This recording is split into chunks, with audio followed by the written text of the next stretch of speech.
Last week we discussed one of the most common variables as to why people present to a chiropractic office, and that be some form of pain, symptoms and or conditions.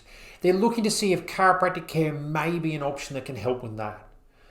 One of the most common comments that they will make to us is that they've tried everything from painkillers, anti-inflammatories, heat packs and other forms of therapies which are intended to help them with those symptoms. One of the reasons that in many cases this is recommended is because of the swelling and inflammation that comes with some form of dysfunction in your spine. Now that swelling and inflammation, first and foremost, is never ever going to respond favorably to a heat pack. The recommendation of taking an anti-inflammatory and putting a heat pack on things is just doing the opposite effect.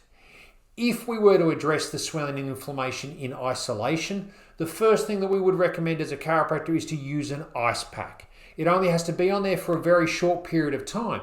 But as per with any swollen joint, a sprained ankle through to a swollen spinal joint, ice is always going to have that initial anti-inflammatory effect.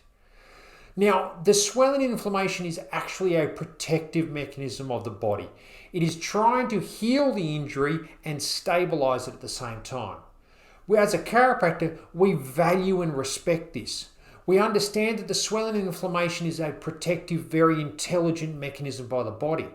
We also know that if we can restore proper function to that spine and allow that nerve system to function the way it should, there is no need for the swelling and inflammation. So in many cases, one of the major variables with someone's pain and symptoms is the swelling and inflammation.